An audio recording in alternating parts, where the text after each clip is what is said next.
Okay, the first one I have is what missions were considered most important for the B-26 Marauder in all the theaters around the war? Maybe you want to start off with what was the first of the most important missions in the war period, and then we'll get into the B-26. Blank stare. Anybody wants to put the time? Well, I'll talk about some in the 8th Air Use the mic, Force. Steve. Thank you. I'll talk about some in the 8th Air Force. Well, their first mission was on August 17th, 1942, when 12 bombers from the 97th Bomb Group hit Rowan.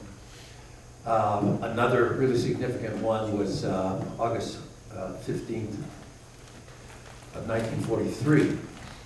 It's known as the Schweinfurt-Regensburg raid, where 60 bombers were shot down in that raid. It was the most disastrous raid to that point. The losses that the 8th Air Force took in the early years, especially in 1943, were devastating, even though they put in a mission limit of 25 missions, and then you could go home in April of 1943. It was statistically impossible to complete 25 missions. The average number of missions flown in 1943 was only 6 before being shot down. And the losses culminated in October of that year over a period of time called Black Week, when over 4 missions, 148 bombers were shot down. It's almost 1,500 men. The worst day being Black Thursday, October 14th, when the 8th Air Force put up 291 B-17s to hit the ball bearing factories in Schweinfurt. And 60 of those bombers were shot down. 10 of the 15 B-17s of the 306 bomb group were lost.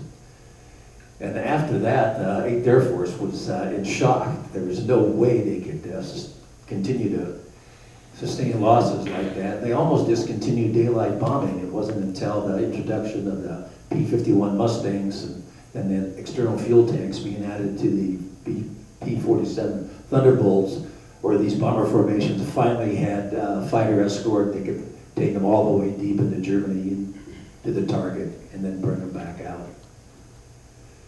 And another mission I'll mention, not because of the significance of it, was on December 24th of 1944, the 8th Air Force put 2,000 bombers up in the air to hit Germany. I mean, as some bombers were dropping their payloads over the targets, there were other bombers that hadn't even taken off from their bases in England yet.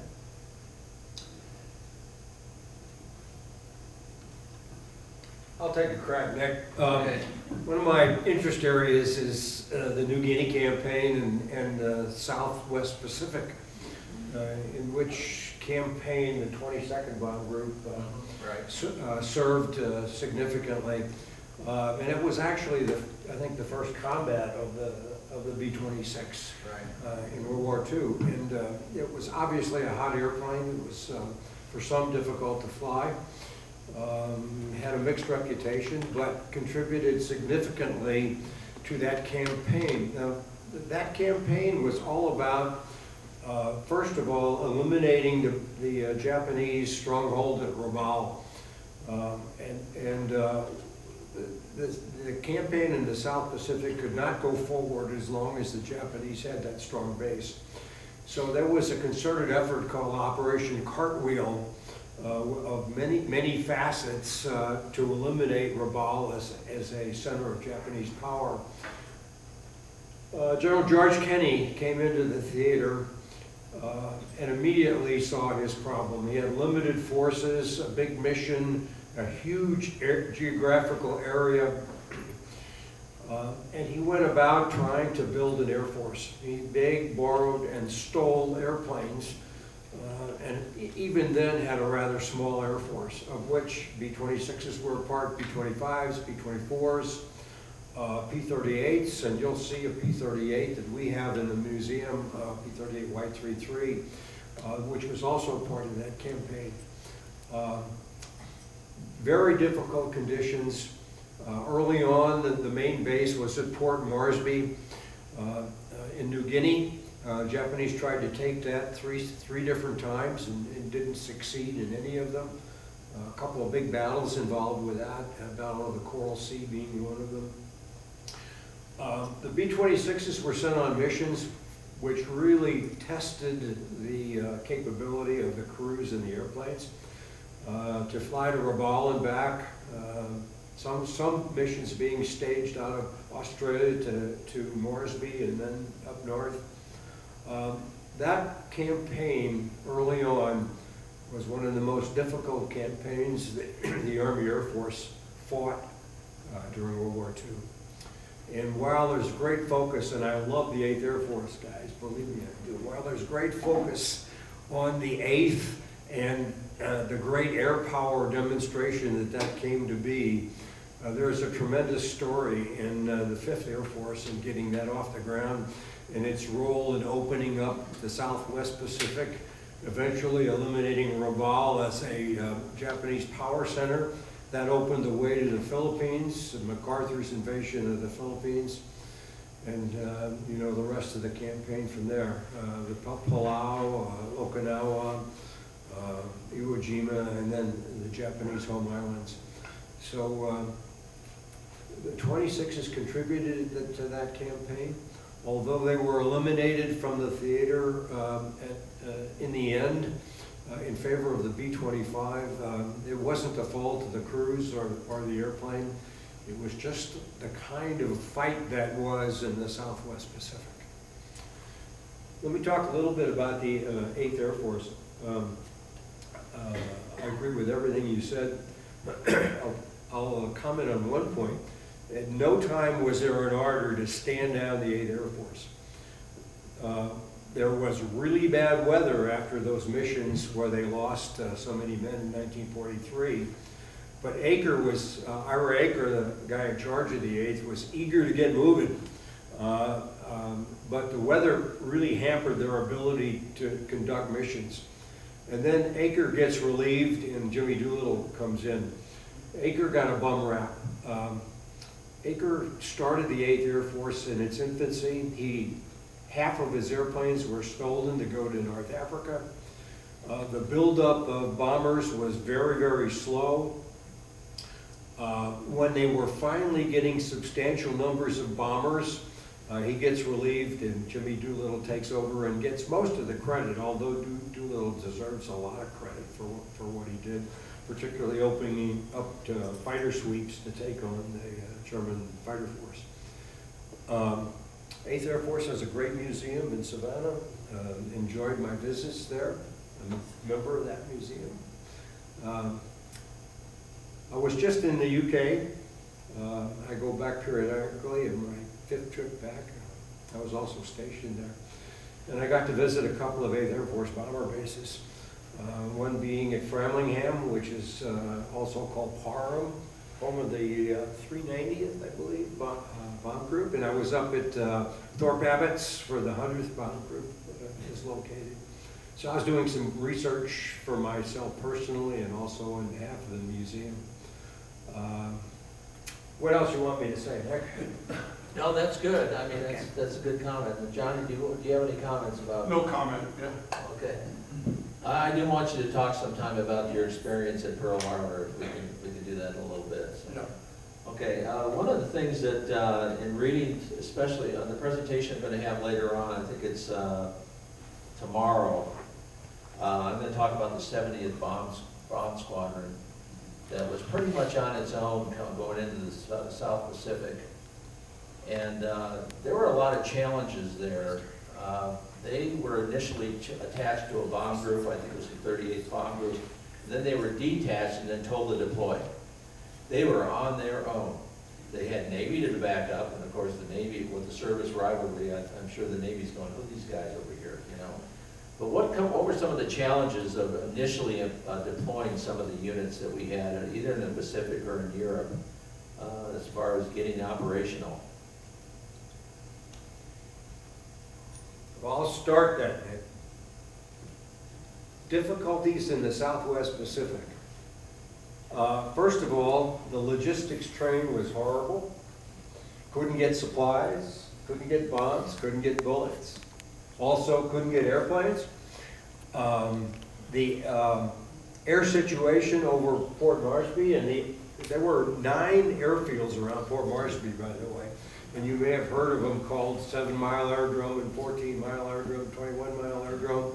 They were all around Port Moresby. And early on, the only air defense fighters to protect the Port Moresby vicinity were P-39s, Airacobras. Now, don't know how much you know about the Airacobra. It's a great air-to-ground airplane, but it's not a great air superiority airplane. In fact, even when they had warning, the P-39 could not get to altitude before the Japanese dropped their bombs on the Moresby airplane complexes.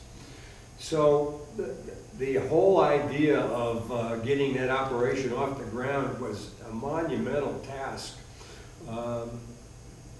The lack of air superiority led to the delivery of P-38 Lightnings, which helped air superiority immensely, which finally enabled more airplanes to be based in New Guinea itself, which then opened the way to attack the Japanese on the north coast of the island. And there, automatically, things improved across the board. You could get logistics, you had air bases that were protected, you could get your maintenance done. So that's how that all got going. And the early going of that campaign is just horrible. Oh, absolutely. As far as from some of my reading, I read a book called General Kenny Reports. When we talk about General Kenny was MacArthur's air guy.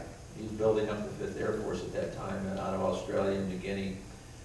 He did some things that, this is pretty much covering all air support and all aircraft in the vicinity. He did a lot of work out of Australia with some of his logistics and engineering people and developing concepts on how to deploy and attack the Japanese and move towards Rabaul, and of course eventually get into the Philippines and then into the islands towards the island of Japan. But there's one story that, it's not B-26 related, forgive me Josh, but it's B-25 related. He worked out with his engineer, Major Gunn, a gunship that had 8 50 caliber machine guns in the nose of a B-25. He figured out how to balance the weight for the ammunition. He had the tracks developed, and actually the B-26 was the first one to use tracks to feed guns in the bomber. But this guy took that concept and fed the guns that were in the nose. And Kenny called them strafers. And of course he went after ground targets. They went after shipping, maritime targets, Japanese ships.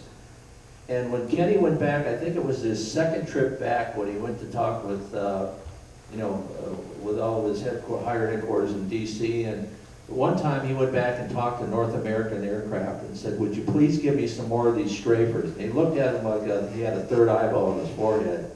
"What are you talking about?" He said, "Well, we put guns in the front nose." He said, "You can't do that." He said, "Yes, I have. In fact, I've got them working in the field. They're destroying targets."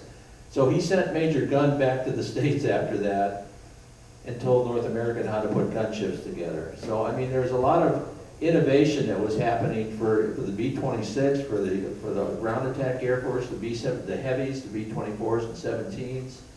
I mean, we were kind of flying by the seat of our pants in 1942, especially, and get back on track to be a well-organized fighting force and have the right equipment in the field to do the job. If you get a chance, get the book called 1942. It's written by Winston Groom, and it kind of shows you the challenges that we had at the end of 41 and then in 1942, and how we overcame those. Because by 1943, we were actually out manufacturing our enemies with planes, tanks, you name it. It was an excellent time, but there were a lot of challenges there. Go ahead.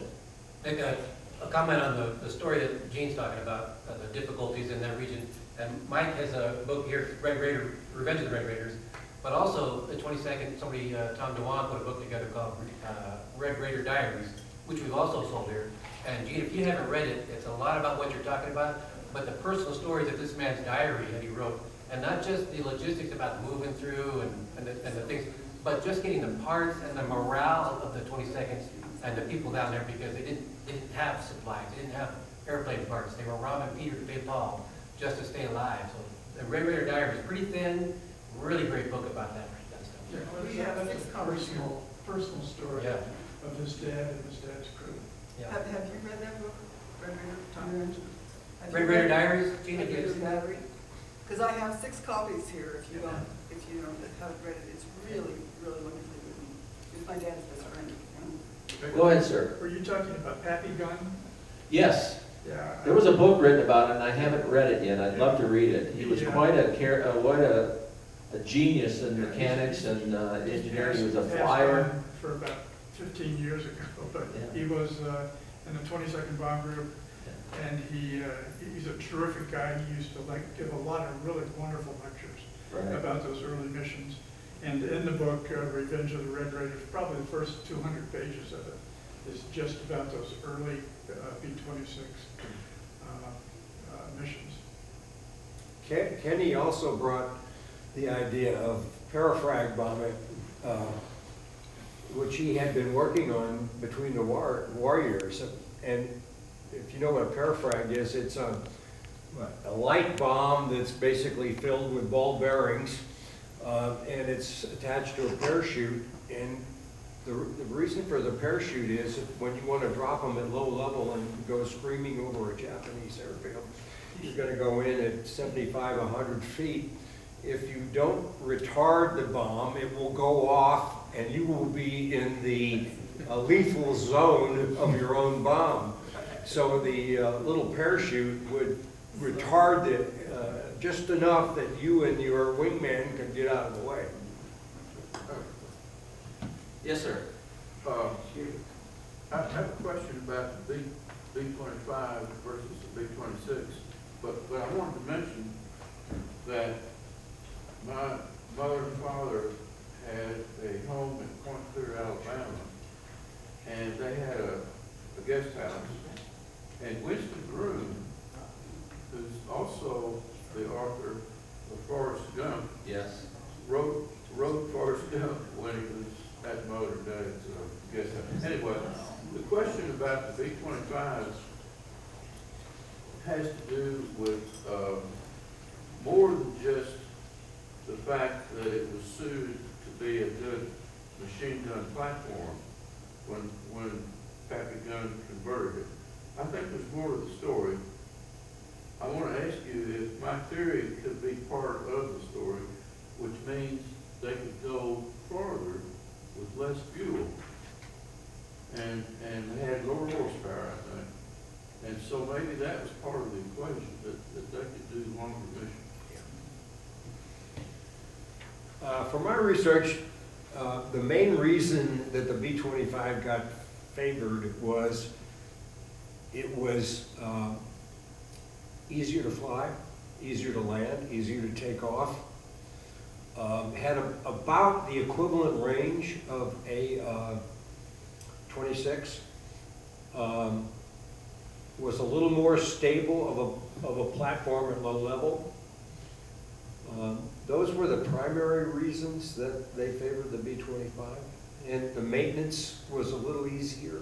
So when you combine easier maintenance, easier to fly, less accidents, an ability to modify it, they did a ton of modifications on the B-25. I think those are the primary reasons. I mean, you see in the European theater where the B-25 was hardly used at all.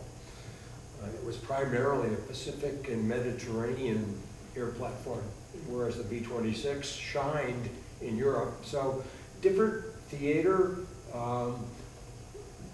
more training. Remember, we're talking about most of the action in the Southwest Pacific was very early. So you had young pilots who didn't quite get the grasp. I mean, it had landing speeds which were exceptionally high compared to most of the airplanes those guys trained on. It was very unforgiving if you lost an engine. So I think those are the reasons that Kenny decided to go B-25 versus B-26 in the Southwest Pacific. I'd like to interject something. That's why Jimmy Doolittle picked the B-25 for the raid on Japan, was because of the flight characteristics of the airplane. I was thinking last night what I could contribute to people who have an affinity to the B-26. And I had this brain fart. About 1947, I got, me and my two brothers were presented with a Lionel train set. And of what relevance is that? When Marauder was designing the B-26, he had a problem with trying to get ammunition from somewhere, because of CG things on the airplane, from somewhere behind the gunner to get it to the guns that were in the tail. And he turned the project over to a company called Lionel, who made little tiny electric motors that drove trains and had funny looking tracks.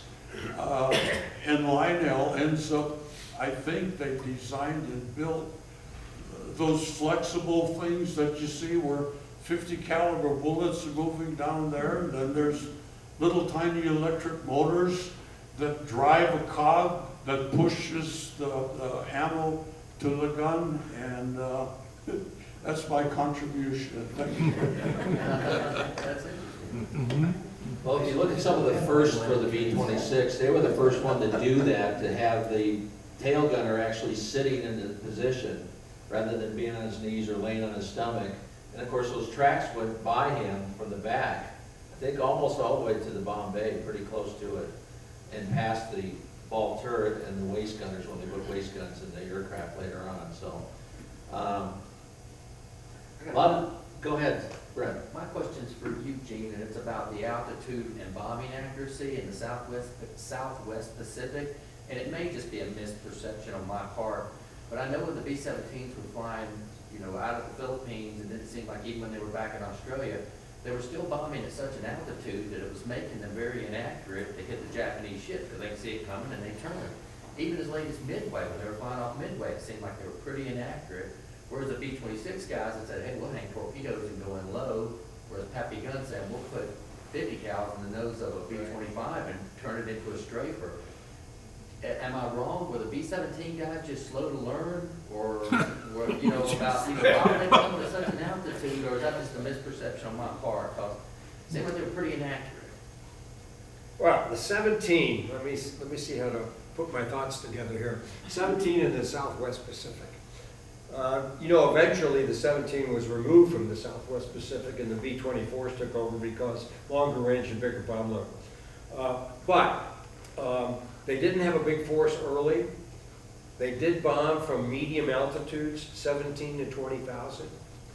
The 17s were part of the big raid during the Battle of the Bismarck Sea. I don't know if you've ever read about that battle, but I recommend that you take a look at that battle because it integrated all the airframes.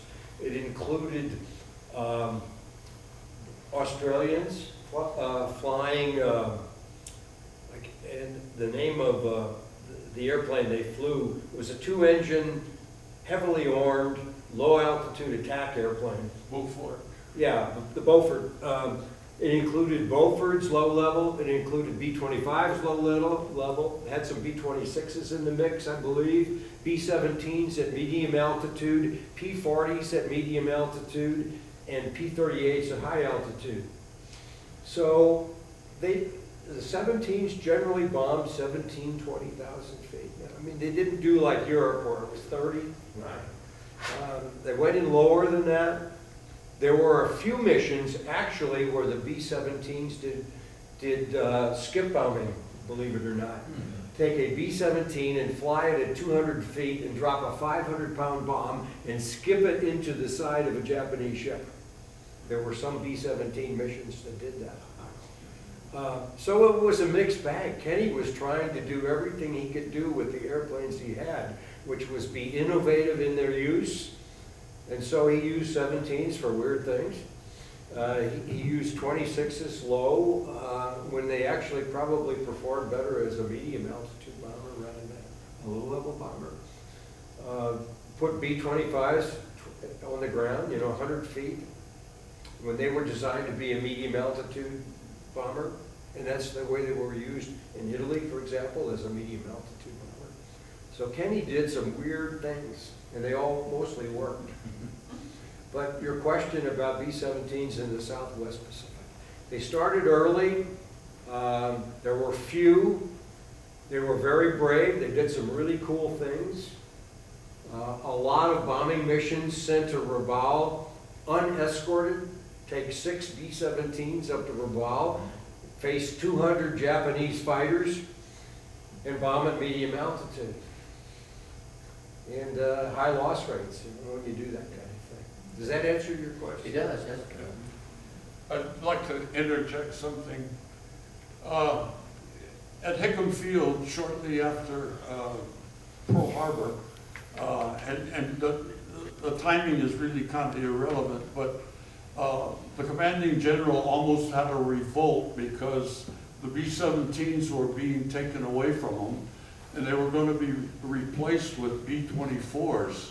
And the thing that I found interesting is that the Hawaiian Air Depot, to alleviate the fears of some of these crew members, grafted a tail turret onto the nose of a D model B-24, which ended up becoming a field modification.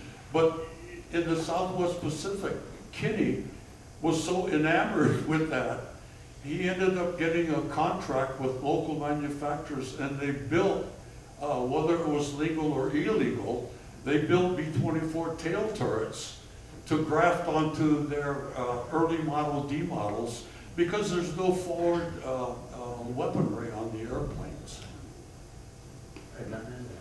Now, when we go to the museum on Wednesday, I'm running a little over 40 minutes for this session, so we're going to be cutting it off here in a few minutes. But when we get out to the museum, you're going to see the technological advances from World War I into the early part of World War II, and then towards the end as we get into some of the aircraft that we have over there. You'll get to see the Westpac restoration shop as well. You'll get behind the scenes over there. And so you'll certainly enjoy that. Any last comments before we break it off? Yes, sir, in the back. And we hear the story of Pearl Harbor. Johnny, you willing to talk Johnny, your about story? the Pearl Harbor experience? And we'll end on that presentation. Yeah, I have a tendency to get long-winded. I'm Portuguese Hawaiian. Hawaiians did not have a written language, so everything we did was passed on generation to generation orally. So we talk a lot and we're storytellers. So I'll try to keep it as short as I possibly can. We were in downtown Honolulu having breakfast about 7:30 in the morning, December 7th, 1941. The raid started at 7:55. By the time we got through eating and paying the bill and getting up to my auntie's house, the raid was over, but the flak was still going on because we were shooting at everything that had wings and everything that flew in. If any of you have read the history, Essex or Enterprise launched some SPDs at about the time the raid started, and so we had American gunners shooting down SPDs, we had Japanese airplanes shooting down American airplanes, and that continued. When Enterprise launched some airplanes to get into Ford Island, long after the raid was over, our gunners were still shooting at stuff. Something I'd like to, my dad and I went cruising around Honolulu looking at various and sundry damages and things that, the interesting thing about the damage to downtown Honolulu wasn't done by the Japanese, it was done by Americans. It was friendly fire. You gotta realize the weaponry that we were shooting at the bad guys was probably built in 1917, it was World War I vintage ammunition. And if the fuses weren't set properly, or some defect took place, what goes up must come down. If it didn't blow up there, it blew up down there. And I remember going by a mon pa. The irony of this is incredible to me. Hopefully you'll see the irony. But a mon pa Japanese store burns to the ground because one of these anti-aircraft shells didn't hit the store, but it hit the gas main. The gas main blew up and burned the store down. I remember sometime during the day, my mom, for some reason, took me and about 5 of my cousins, and I'm watching we're the 5th car to pull up on the side of the road, and she leaves us kids in the car, and she's ripping pieces off of what I recall as being a Japanese airplane. Looking back on history now, and I ran across this fact about 2 or 3 years ago, so you're the first people that I'm expressing some difficulty with. All my life I thought it was a Japanese airplane, but I know the site of the plane crash is alongside a school that's called Kameme School. And in my talking to historians, no Japanese airplanes crashed anywhere near Camp School. But about 5 years ago, I got wind of a P-26 may have crashed on Camp School. And there's the possibility I was watching my mother ripping bits and pieces off of a P-26. Only God knows. But, you know, when you're a 4-year-old kid and you have no concept of death and destruction, what you pay attention to is the emotions that are in the air. And at a later date, when you can read and fill in the gaps on history, then certain things come into focus. The only World War II the first World War II airplane I recall seeing, and was capable of identifying about 10 years after the fact, was an SBD.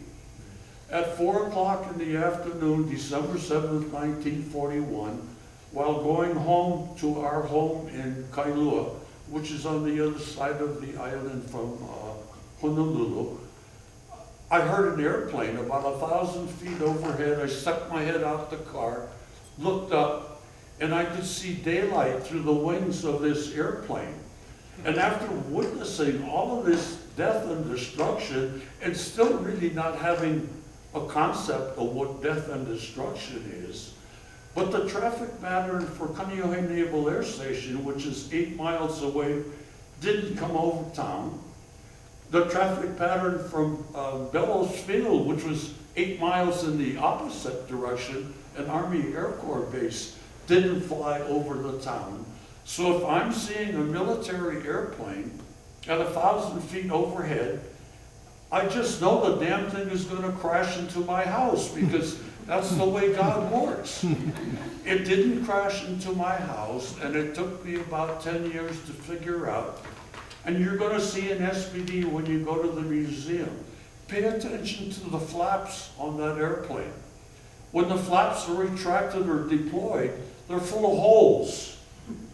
And what I saw flying overhead was an airplane with the flaps retracted, but I could see I'm thinking I'm looking at a battle damaged, it's not smoking, but I just know it's going to crash into my house because that's the way things work out.